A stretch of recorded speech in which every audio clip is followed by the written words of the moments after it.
Police and military personnel will be getting higher daily subsistence allowances. This after President Aquino signed a congressional resolution raising such benefits from 90 pesos to 150 pesos.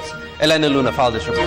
President Aquino has signed a joint resolution from Congress increasing the daily subsistence allowance of uniformed personnel from 90 pesos to 150 pesos this year. The President over last Friday signed a joint resolution increasing the daily subsistence allowance of all officers, enlisted personnel, candidate soldiers, probationary second lieutenants, cadets, and civilian active auxiliaries of the AFP, commissioned and non-commissioned personnel of the Philippine National Police, the Bureau of Fire Protection, the Bureau of Jail Management and Penology, or BJMP, cadets of the PNPA, PCG, the candidate Coast Guard men of the Philippine Coast Guard, and the uniformed personnel of the NAMRIA, from 90 pesos to 150 pesos per day effective January 1, 2015.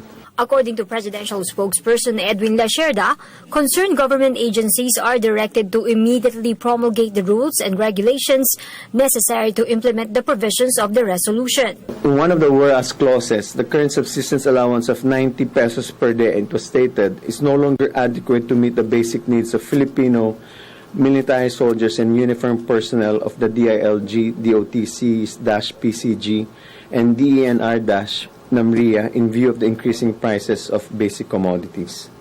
Hence, it was increased from 90 pesos to 150 pesos.